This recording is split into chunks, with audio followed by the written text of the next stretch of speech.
A França tem vivido momentos difíceis, protestos, mortes e prisões, além de muitos desafios na economia. Este é o tema do nosso Strike de hoje, que recebo aqui meu colega de casa, jornalista e professor de geopolítica no curso de Relações Internacionais do BMEC, Carlo Caucci.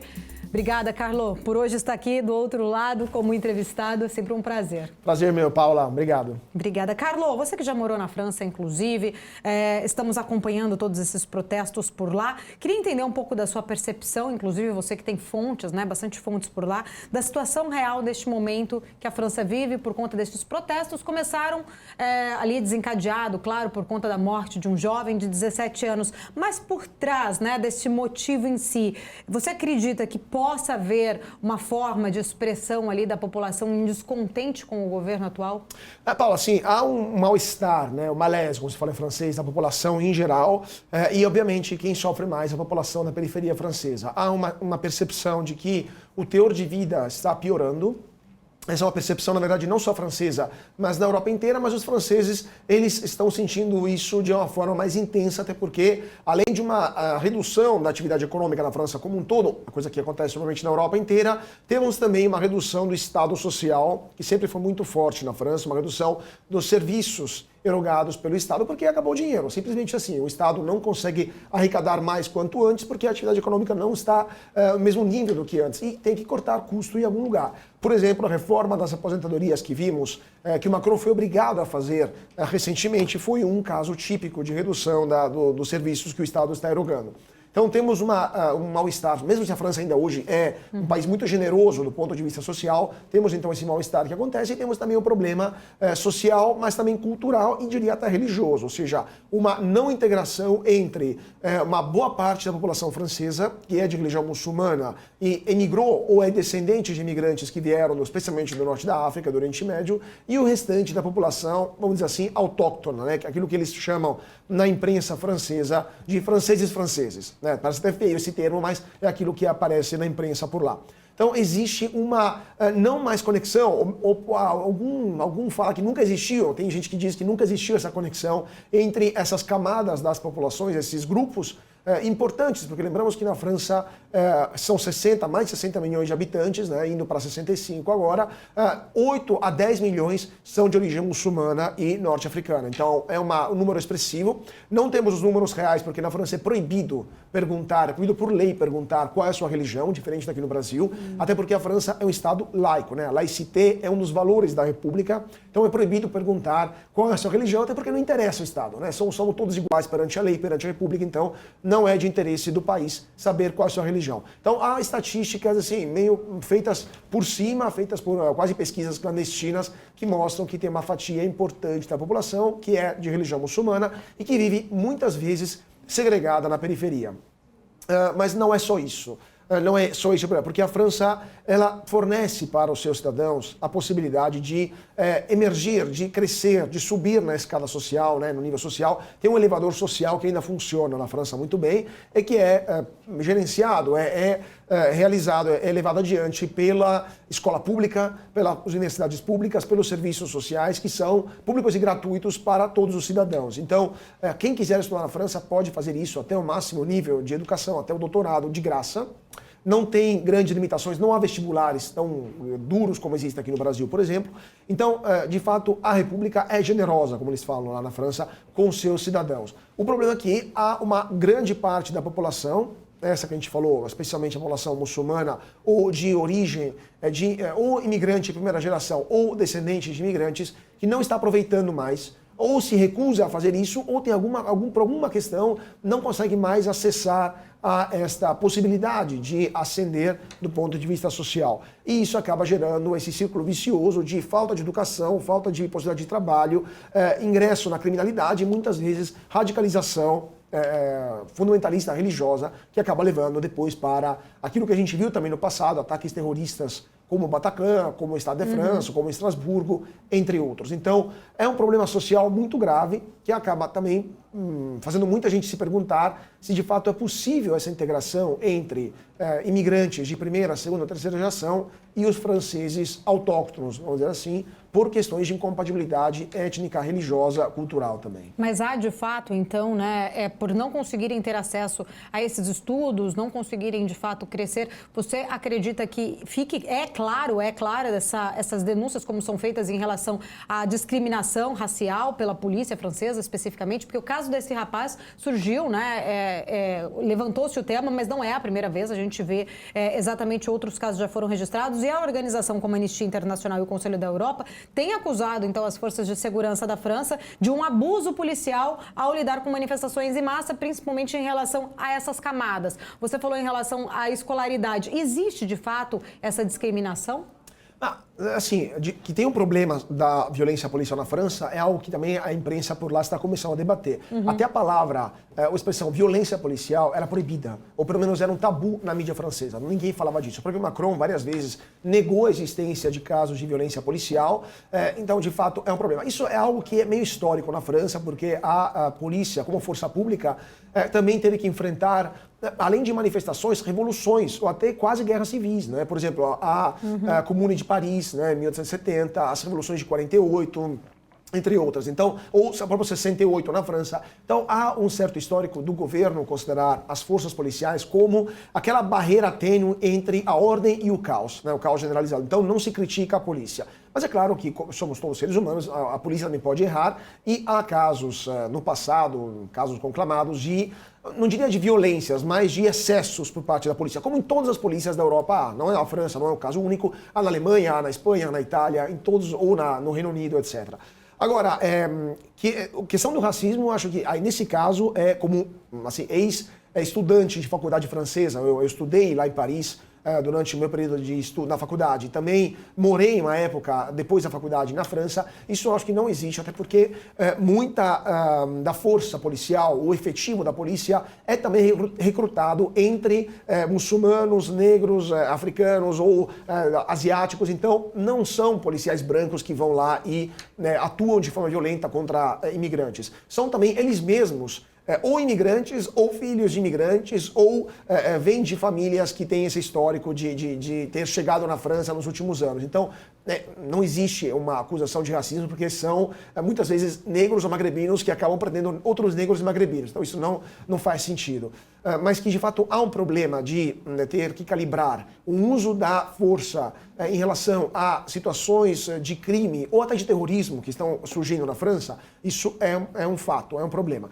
Até porque a polícia francesa muitas vezes se encontra a ter que enfrentar problemas que outras polícias não enfrentam. É comum falar que aqui no Brasil há excessos por parte da polícia militar em relação ao quê? A comparação ao quê? A polícia europeia. Mas a polícia brasileira não enfrenta, ou melhor, a polícia europeia não enfrenta os mesmos problemas que enfrenta a polícia brasileira. De ter um PCC aqui, de ter gente fortemente armada, etc. Então, mesma coisa, a polícia francesa enfrenta problemas diferentes do que outras polícias. Radicalização religiosa, por exemplo. Então, tem que atuar com antiterrorismo também. Ou problemas de grupos criminais organizados muito mais estruturados e fortemente armados. Por exemplo, grupo de chechenos, né, na França, que usam técnicas paramilitares que aprenderam na então União Soviética, entre outros. Então, há uma série de problemas que não existem em outros países e que a polícia francesa é forçada a enfrentar e, é claro, tem que usar métodos diferentes. Então, essa crítica feita por organizações de defesa dos direitos humanos, o próprio Conselho da Europa, que nada mais é que uma grande organização em defesa dos direitos humanos, muitas vezes não entendem o que a polícia francesa tem que enfrentar no dia a dia, que é muito mais complicado. Então, o racismo não cabe, essa crítica não cabe pela própria efetiva. Se a gente olhar, por exemplo, a cor da pele dos policiais franceses, a gente vê que eles são recrutados em várias etnias e religiões diferentes, e também a questão da violência tem que ser muito bem calibrada, entendida por aquilo que está acontecendo por lá.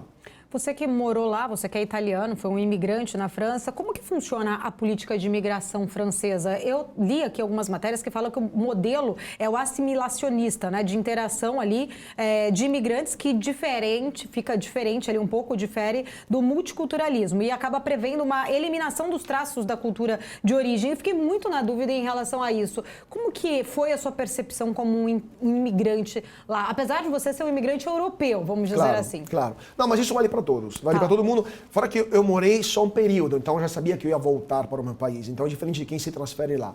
A França, diferente de outros países, ela coloca todo mundo igual perante a lei, independente se você for estrangeiro ou francês. O ponto é, todo mundo tem que aceitar os valores republicanos, né? A igualdade, a liberdade, a fraternidade, a laicidade do Estado, etc, etc. Então, se você aceitar os valores franceses, você pode se tornar um cidadão francês, né? Se você renunciar, muitas vezes, a peculiaridades próprias da sua cultura, por exemplo, no caso do mundo islâmico, o fato dessa comistião entre a religião e a lei, essa presença muito forte da religião, porque de fato a Sharia, a lei islâmica, é uma lei, é código civil, código penal e também um código religioso. Então, isso não pode na França, porque a laicidade é um ponto fundamental da República desde a Revolução de 1789. Mas se você, como imigrante, aceitar esses valores, você pode se tornar um cidadão francês com naturalização muito mais rápida do que outros países europeus, né, em tempo muito mais rápido. Então você pode ganhar a nacionalidade francesa e seus filhos que nascerem em território francês automaticamente são cidadãos franceses, o que não ocorre em quase nenhum outro país europeu. Na Europa você é cidadão por sangue, direito de sangue. Se você for filho de um italiano, você é, ou de um alemão, né, Deutsche Sein, como eu falei em alemão, ou de outro cidadão de outro país, você é cidadão daquele país. Mas se você nascer lá, você não tem direito automático à cidadania. Por exemplo, no meu país, na Itália, você tem que esperar até 18 anos, ter um percurso escolar impecável até aquela idade, fazer uma prova e, eventualmente, você consegue ter a cidadania. E se você obtiver, você que nasceu no local, na Itália, depois dos 18 anos, não é certeza que seus pais vão obter. Então, há muitos casos de pais que são imigrantes que não são cidadãos, né, têm apenas um visto permanente de residência, mas podem ser deportados a qualquer momento, e um filho que acaba sendo cidadão. Então, há peculiaridades de cada país. Na França, não. Na França é muito mais generosa nesse aspecto. A França tem um histórico de absorver também fluxos migratórios de outros países, também gente que se refugiava na França, fugindo de monarquias absolutas, por exemplo, durante a Revolução ou durante o século XIX. Então, isso dos países europeus ou extra-europeus. Então, a França, nesse aspecto, é muito mais avançado em termos de assimilação ou a questão migratória. O ponto é, se você chegar na França, você tem que aceitar os valores republicanos. E isso é um problema. Porque se você aceitar a laicidade do Estado, nem todas as culturas e religiões conseguem ter essa separação entre Estado e Igreja tão clara e tão efetiva. Então, quando a gente vê a crítica ao modelo assimilacionista, que é diferente do multiculturalismo, como, por exemplo, ocorre nos Estados Unidos, ou, por exemplo, no Reino Unido, na Alemanha, onde há bairros étnicos, onde há separação de grupos, de etnias, de valores, de culturas, né? Você mora nesse bairro Little Italy, por exemplo, Nova York, ou Chinatown. São bairros onde há, vamos dizer assim, separação entre etnias. Na França, não. Em tese, é todo mundo junto, né? Só que isso é até uma forma de uma violência, entre aspas, entre a pessoa, violência cultural, porque ela tem que esquecer quem que ela é e se tornar francesa. Então, há prós e contras nos dois modelos, mas o ponto é, as gerações mais recentes estão recusando esta renúncia, não estão querendo mais se tornar franceses. E a pergunta é por que isso está acontecendo? Porque quando os avós deles chegaram da Algéria, da Tunísia, do Marrocos, do Oriente Médio, nos anos 60, quando começou a decolonização, essas pessoas eram árabes também, eram muçulmanas, mas elas aceitaram se tornar francesas, renunciando à importância, ou pelo menos a parte da importância da religião na sua vida cotidiana, de fato. Então as mulheres iam sem véu na rua, estudavam, por exemplo, se renunciava a algum tipo de traço cultural mais prático, vamos dizer assim. Isso permitiu para essas pessoas emergir também na sociedade. Por exemplo, a segunda geração dessas pessoas que chegaram aos anos 60 puderam estudar nas faculdades francesas e chegaram até os níveis máximos de gestão pública do Estado francês. Por exemplo, a ex-ministra da Justiça da França se chamava Rachida Dati. Ela é filha de um marroquino imigrante na França e ela se tornou ministra da Justiça de um governo de direita, do Nicolas Sarkozy. O irmão dela, por sinal, foi preso por tráfico de drogas. Então, na mesma família, a gente vê que há possibilidades diferentes de crescer socialmente ou não, são escolhas pessoais. O problema são os filhos dessas gerações, a terceira geração, porque eles, em tese, teriam todas as oportunidades possíveis e mesmo assim a rejeitaram e se tornaram militantes islâmicos ou pessoas que odeiam o próprio país, o país onde nasceram e que olham, por exemplo, para a Algéria, para o Marrocos, para a Tunísia, para outros países como uma terra prometida, né? Eles até têm um termo próprio para dizer que esses países são, de fato, o lugar onde eles gostariam de voltar. Tem até um problema prático, porque quem chegou nos anos 60, muitas vezes não tinha mais contato com o seu país, porque não tinha telefone tão fácil, não tinha internet, não tinha, a televisão também era no começo, então você acabava esquecendo até a sua língua. Né? Quem nasceu na França nos anos 70 e 80 já não falava mais árabe, por exemplo. Agora, hoje com a internet e com os voos low cost, por exemplo, esses jovens conseguem falar muito mais árabe do que francês, conseguem se radicalizar pela internet, o que é muito comum, e voltam para os países árabes com uma frequência muito maior do que o passado. Voltam 3, 4 vezes por ano, um custo irrisório, 10 euros, 20 euros. No passado se voltava para casa a cada 5, 10 anos. Então tinha uma perda de conexão maior com a sua terra de origem. Então tudo isso gera um problema. E um problema que é evidente do ponto de vista folclorístico, quando tem um jogo de futebol entre França e Algéria, e temos os franceses que preferem torcer para a Algéria com as bandeiras do estádio do que para a França, e acabam vaiando o hino a Marseillaise, né, da França, mas tem um problema muito mais prático das violências que a gente está vendo agora. Então, é uma questão muito complexa na França, e, de novo, leva muita gente a se perguntar se não há uma incompatibilidade de fundo entre os valores republicanos, laicos, secularizados, liberais, entre aspas, modernos, da modernidade do Estado, e a religião, a cultura, algumas religiões, não só a islâmica, algumas religiões, algumas culturas que são incompatíveis com esses valores modernos da República Francesa. Bom, pontos importantes aí, fiquei, né, até interessado em entender um pouco mais em relação quando você traz nessa terceira geração, traz talvez uma revolta dentro de si, de ter que a família ou a sua geração anterior ter abdicado exatamente das suas origens. Como que você enxerga exatamente o trabalho hoje da política voltada exatamente para essa imigração? Há possibilidade de conseguir contornar a situação ou o comportamento mesmo, ou esses aspectos como você trouxe, né? De estar mais próximo, de viajar, de ter esse contato, vai fazer aí, de certa forma, uma pressão para que possa mudar um pouco dessa política imigratória francesa? Há essa chance? Bom, depende de quem ganhar as próximas eleições, né? Porque, de fato, isso está levando toda essa situação tão complexa, essa tensão social, né, muito forte na França, que é muito diferente da polarização política que existe em outros países. Lá é um problema de não aceitação do outro, só que o outro nasceu no seu país. Então, é um problema quase de pré-guerra civil. Tanto que muita gente já fala de pré-guerra civil na França. Há romances escritos até, que venderam milhões de cópias, como Submission, de Michel Houellebecq, né, que fala justamente disso. E há partidos que estão ganhando cada vez mais votos, falando que, de fato, é impossível aceitar essa situação e devemos mudar algo. Primeiramente, fechar as fronteiras para novos imigrantes, porque quem chegou aqui já não se integrou, então não faz sentido trazer mais gente, né? E ponto número 2, e são os partidos da senhora Marine Le Pen, né, o Rassemblement National, mas também de um jornalista que ganhou muita popularidade na última eleição, o partido chama Reconquête, que é do jornalista Éric Zemmour, e que também é ainda mais à direita da senhora Le Pen. Eu converso com várias fontes na França que me falam que esses partidos estão ganhando cada vez mais força no cenário político francês e poderiam ser, de fato, uma alternativa para as próximas eleições que vão ocorrer daqui 2 anos. Então, temos uma série de questões, de situações bastante estão acontecendo, né? Na França, por exemplo, no próximo ano teremos eleições europeias.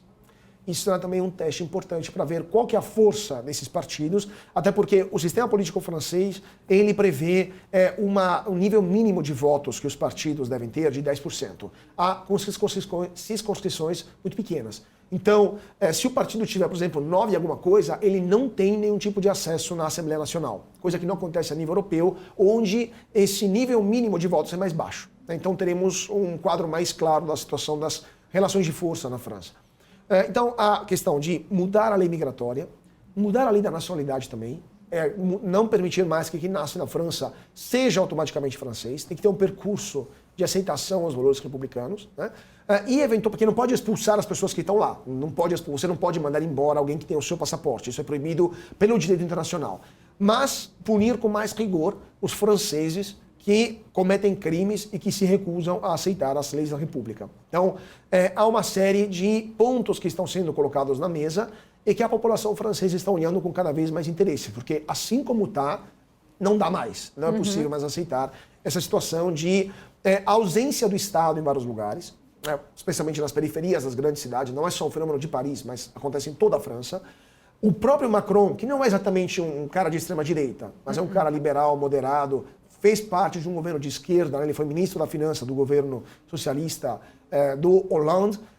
O próprio Macron, ele fala abertamente de separatismo interno, ou seja, há porções de território francês que são separados do resto do país. Isso é inaceitável, porque o primeiro princípio fundamental de qualquer Estado é ter o monopólio da força.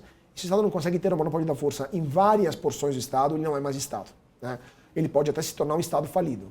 E há também gerência de países, em outros países, né, de forças externas que financiam, por exemplo, predicação de imãs que são extremistas, né? A Irmandade Muçulmana, por exemplo, é muito atuante na França.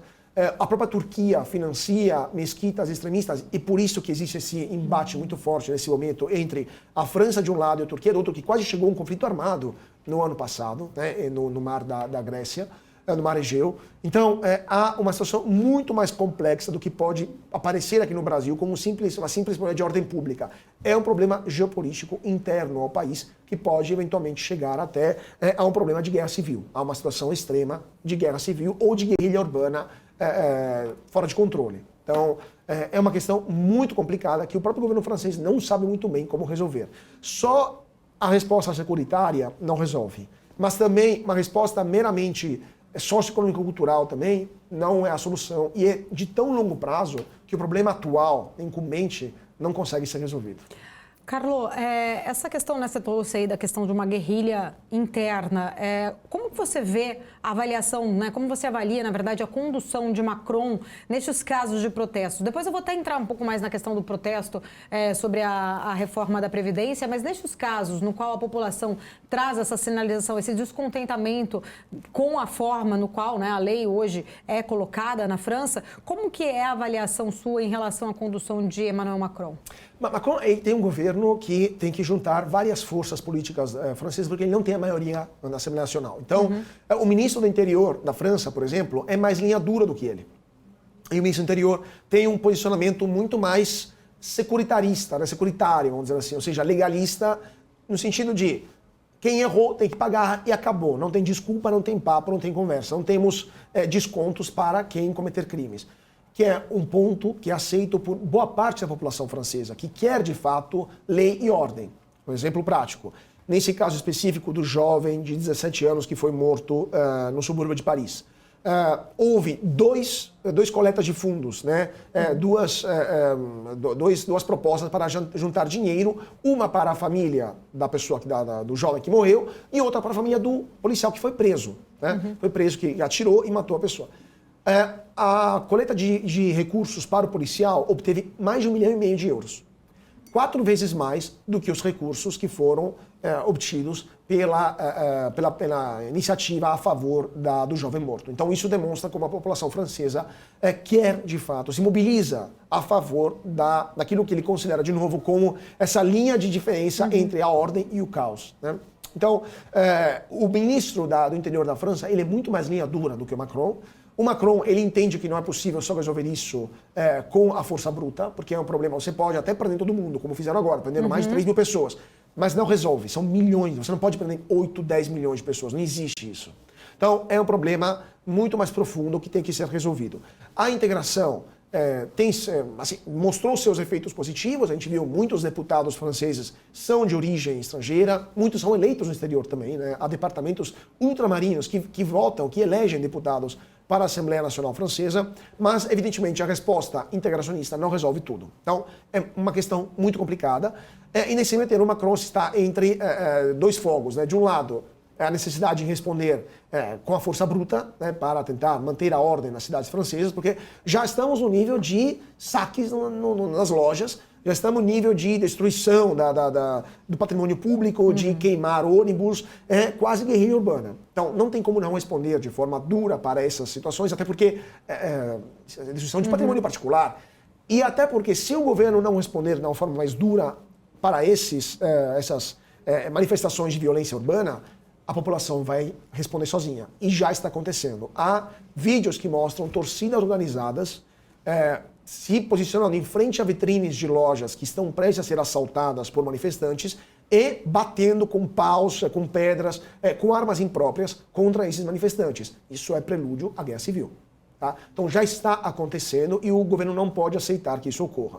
Por outro lado, se o Macron propor qualquer tipo de pacificação nacional, vai parecer até mais fraco do que boa parte da população francesa gostaria, ou insuficiente por aquela parte da população que se sente excluída. Então, de fato, eu, nesse momento, não gostaria de ser presidente da França, porque ele está num trabalho íngreme, trabalho muito complicado, e dificilmente vai conseguir encontrar uma solução para uma situação muito difícil.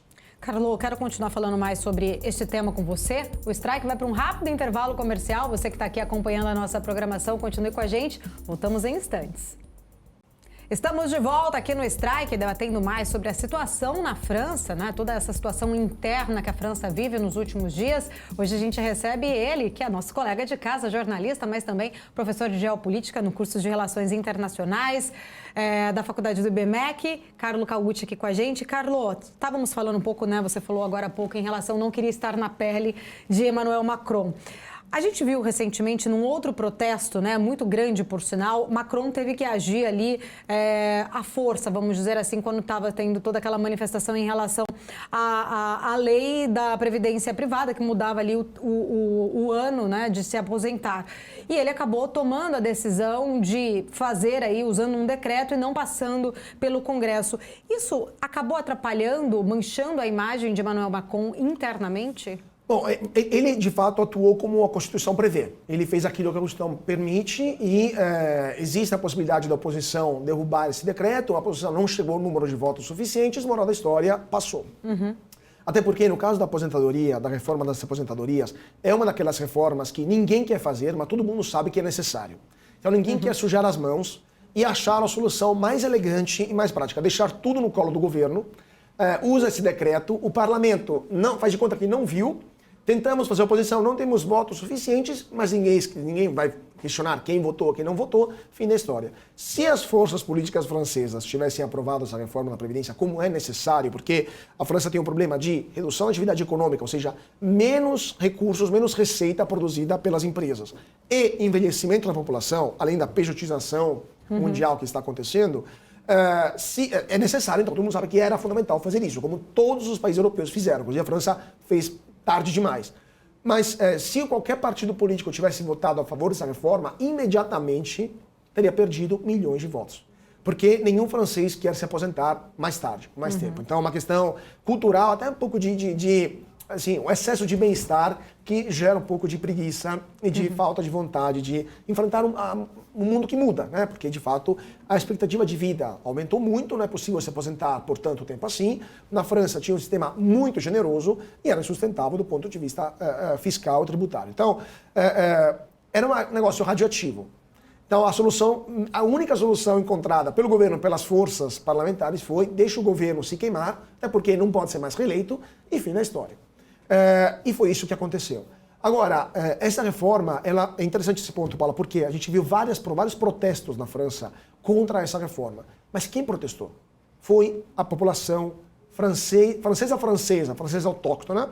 As periferias ficaram quietas, ninguém falou nada nas periferias.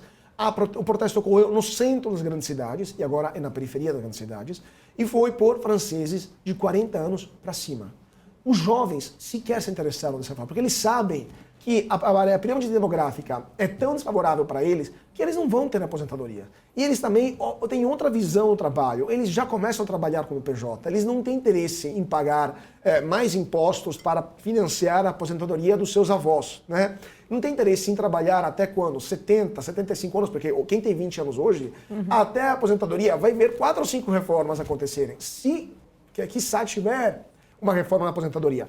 Então, quem protestou foi o quê? Foi a classe média, médio-alta francesa, que trabalha com a CLT de lá e que mora no centro das cidades francesas. Completamente diferente daquilo que a gente está vendo hoje.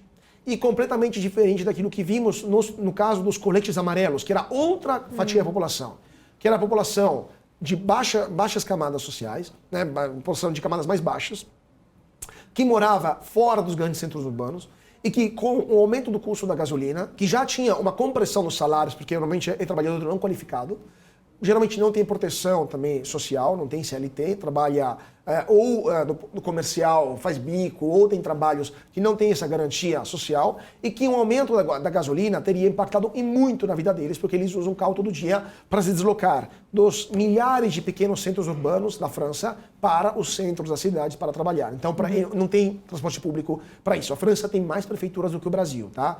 Mesmo tendo uma dimensão territorial com mais ou menos quanto Minas Gerais. Então, a gente vê como é muito mais espalhada a população francesa. Tá? Então temos 3 casos separados: coletes amarelos, protesto contra a aposentadoria e agora as revoltas das periferias francesas. São camadas distintas da população. Então não podemos confundir as razões do protesto e o jeito em que a polícia também está atuando, porque não era aceitável para a população francesa bater, né, em cima, que a polícia atuasse de forma dura, repressiva contra senhores de 50 anos. Até porque, tirando algumas franjas mais violentas, não teve devastação tão grande no centro das cidades. Claro, houve alguns casos pontuais, mas o grosso da população que manifestou no caso da reforma da Previdência foi pacífico. Diferente de agora. Agora a gente está vendo cenas de depredação, de saques, tem gente atirando com Kalashnikov, né, no alto, e isso não é aceitável. Então, isso justifica, aos olhos da população francesa, a mão dura. A mão dura contra quem está se colocando fora da lei, não porque quer reivindicar algum direito, mas simplesmente porque não aceita a forma do Estado, a estrutura republicana, laica, secularizada do Estado. Então, é um problema muito mais grave do que a gente viu no passado.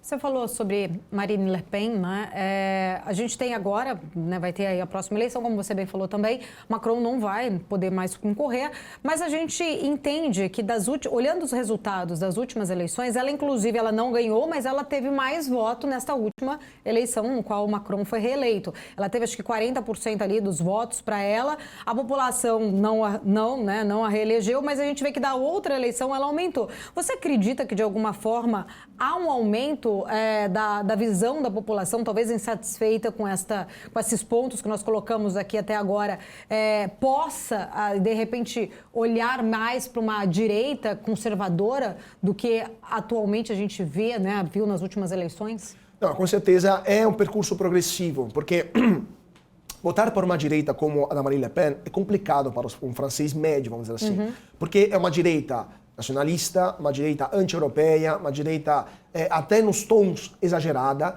A própria senhora Le Pen, eu segui os debates franceses na última eleição, ela é, com todo respeito, um pouco fraca. Ela é fraca no debate, ela é menos preparada do que o Macron, por exemplo. Então, para votar para a Marine Le Pen, você tem que estar com muita raiva, você tem que estar com um mal-estar muito grande, porque os franceses, eles não são anti-europeus. Eles não querem renunciar ao euro, por exemplo, que era uma das antigamente propostas da União Europeia. Não querem sair da União Europeia. Eles querem mandar, eles querem contar mais na União Europeia, querem se impor em alguns setores, a defesa, por exemplo, entre outros, na parte agrícola, na União Europeia. Mas não querem sair do bloco, porque eles sabem que seria um problema, primeiramente, para eles mesmos, né? As vantagens ainda são maiores do que as desvantagens. Então, para votar na Le Pen, você tem que estar com um mal-estar muito superior a qualquer outro partido político. Tanto que, além da senhora Le Pen, a gente vê também um número de votos que aumentaram para a extrema esquerda na França, que também tem um discurso meio antissistema, né? Só que é menos duro do que a Le Pen, menos nacionalista, menos até ligados a ambientes que não são aceitáveis para o francês médio. O ponto que acontece, toda vez que se chega no segundo turno, tem aquilo que em latim se chama conventio ad excludendum, ou seja, todas as forças políticas contrárias a Le Pen, independentemente se forem de esquerda, direita ou centro, se juntam num outro candidato e votam, mesmo se tampando o nariz, para aquele candidato, mesmo que não é dele, para não deixar a direita extrema para eles ganharem. Só que isso está começando a dar sinais do que não funciona mais, porque a direita na França está ganhando cada vez mais espaço, porque o mal-estar está aumentando. E cada vez mais gente está achando que a única solução é, de fato, uma linha dura contra esses fenômenos de separatismo interno. Tanto que o próprio discurso do Macron está se tornando mais à direita para tentar ganhar espaço, ganhar esse espaço político da Le Pen. E porque, de fato, o problema existe, não é inventado, né?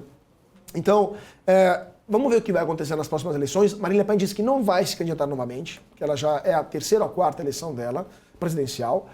ela também tem sua idade, né? Ela também já está cansada, tem seus problemas também do partido, e à direita dela está surgindo um novo partido que está ganhando cada vez mais espaço. Inclusive, uma das diretoras é a sobrinha neta da Le Pen, que é Marion Maréchal Le Pen, que está ganhando, que foi uma política de longa data na França, muito jovem, a mais jovem deputada eleita na França, que está ganhando cada vez mais espaço. Ela brigou com a tia, rompeu com a tia, para ter uma outra visão política até mais à direita dela, né? Então, temos uma série de questões políticas internas francesas que podem sim levar uma direita a ganhar as eleições na França na próxima vez, mas até lá vamos ver o que vai, como vai ser a situação econômica, como vão ser as propostas da senhora Le Pen, mas com certeza, na próxima eleição europeia, da primavera europeia de 2024, a direita na Europa inteira vai ter uma posição muito maior do que teve nas últimas eleições. Então teremos um parlamento europeu muito mais à direita, não só na França, mas na Europa inteira,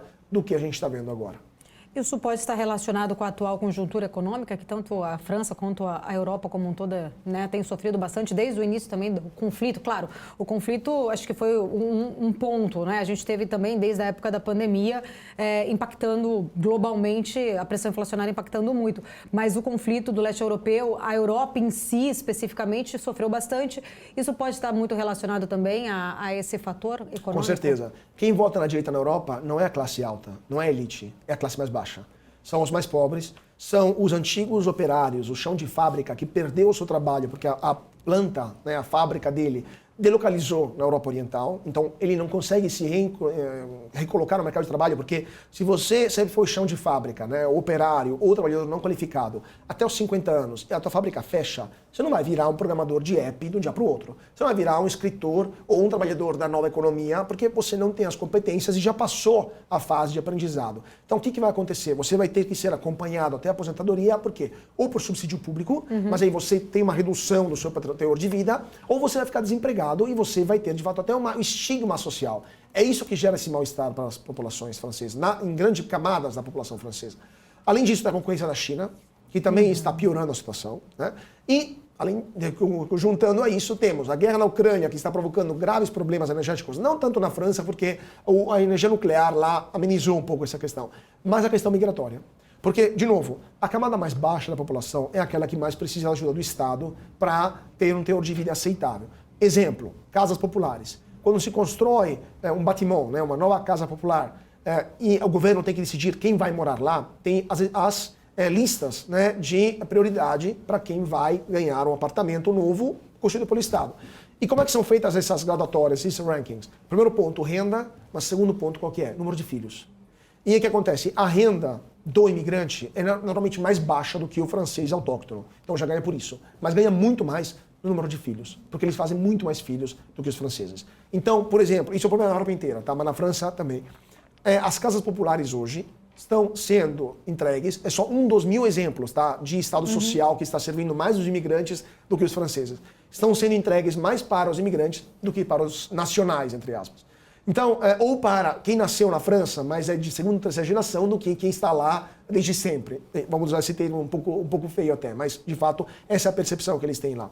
Então, esse mal-estar das camadas mais baixas que leva essas pessoas a votarem para a extrema-direita. Tá?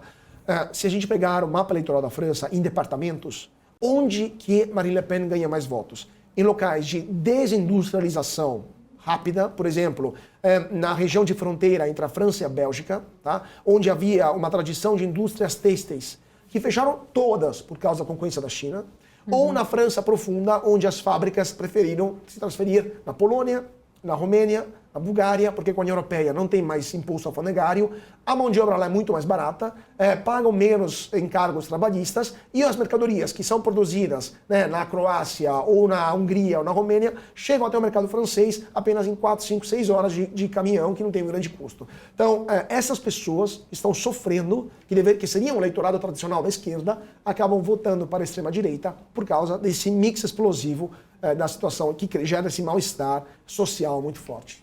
O ponto importante aí da economia, né, que você traz ainda para a gente nesse relato é essas áreas que perderam a sua industrialização. Não é tão diferente também igual o Brasil por conta dessa competição com, né, importar da China acabou se tornando mais viável, o custo mais barato dessa importação. Enfim, a gente também viveu aqui e vive um processo que a indústria diminuiu muito de tamanho. Lá, pelo que você falou, né, a gente também entende que a indústria também diminuiu por conta dessa competitividade. Como mudar este cenário, melhorar essa produtividade, não só através da indústria, mas através de outros setores, no caso, que possa fazer a França sair deste atual estágio econômico, né, do qual você mesmo falou, produção menor. A questão da Previdência é prova disso, né, principalmente que possa ser que venha outras reformas pela frente. Mas qual é o desafio que o novo governo, seja ele de direita ou de esquerda, vai ter dentro da França para conseguir mudar este ambiente econômico? Então, Paula, bom, agora me vem à mente que você estava falando da questão dos desafios da França. Tem uma capa do The Economist de um tempo atrás que mostra um conjunto de baguetes explosivas, né? E fala que a França é a grande doente da Europa.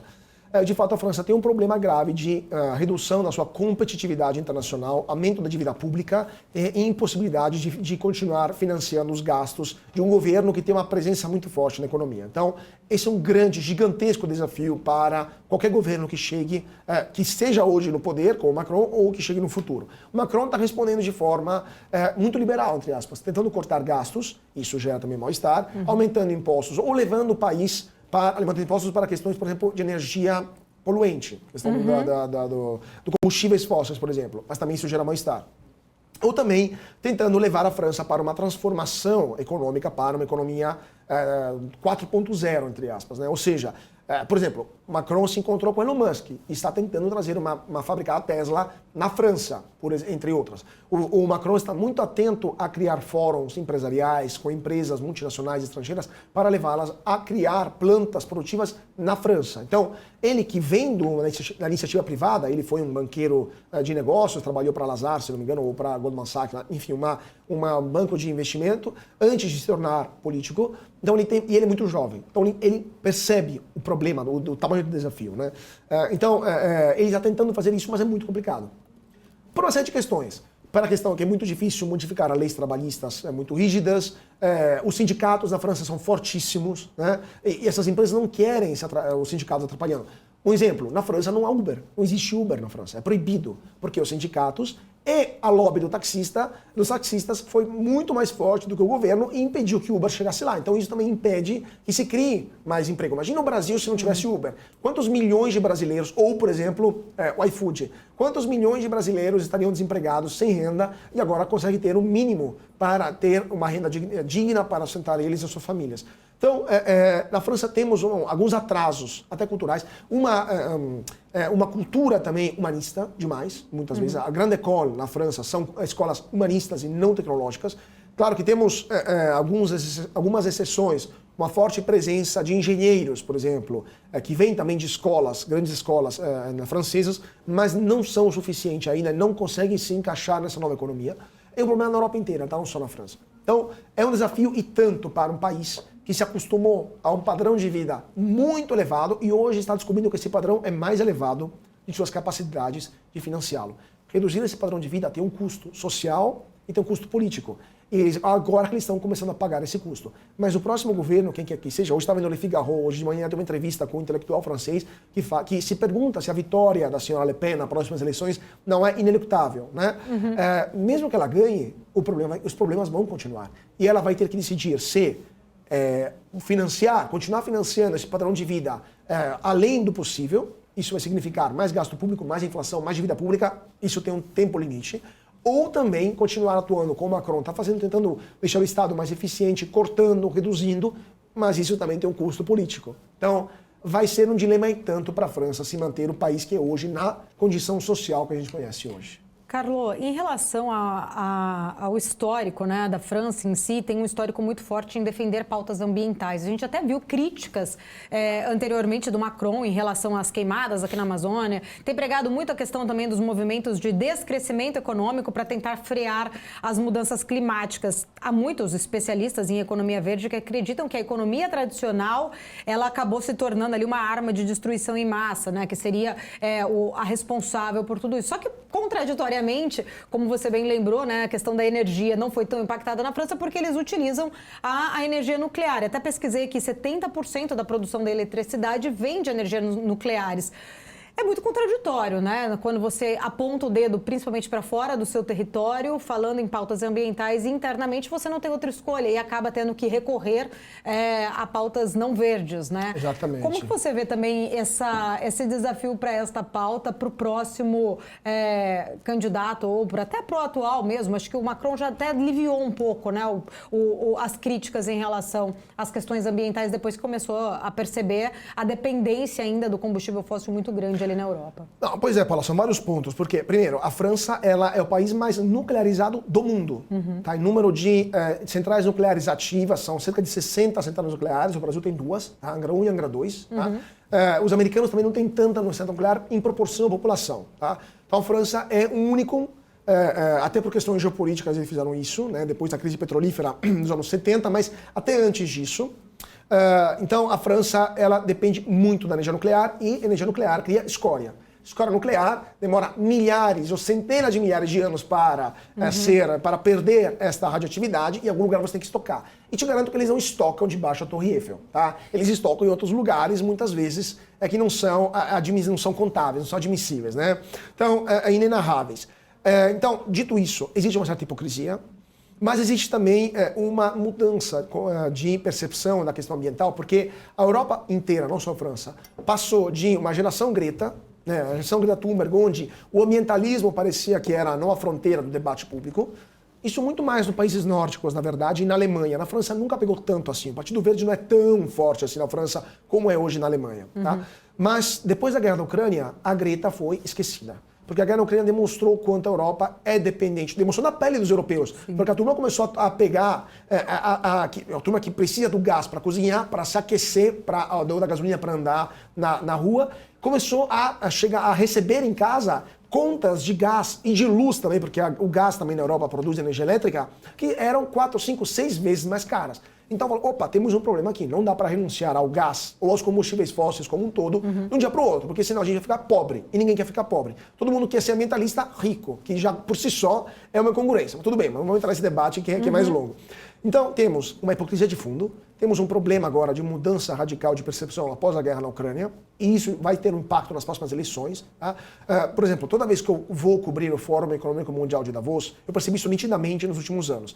Até 2020, que foi o último fórum presencial, a Greta era best guest. Era lá, ela fazia lá o show dela, gritava, fazia, e todo mundo queria tirar foto com ela. No último que eu fui, presencialmente, o ano passado, ela não foi sequer convidada.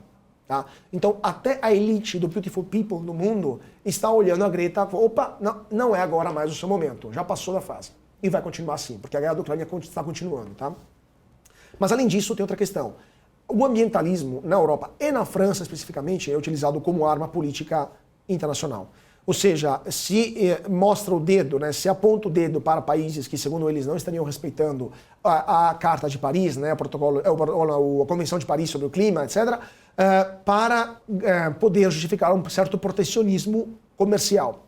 Especialmente no caso do Brasil, porque o Brasil é o maior produtor agrícola, exportador agrícola do mundo, e a França é um país onde a agricultura ainda tem um peso grande, não tanto no PIB, quanto no número de pessoas que são empregadas. Porque a França profunda há um número enorme de agricultores que têm uma pequena propriedade rural, né, 1 hectare, 2 hectares, 3 hectares, e que vivem daquilo, vivem mais ou menos daquilo.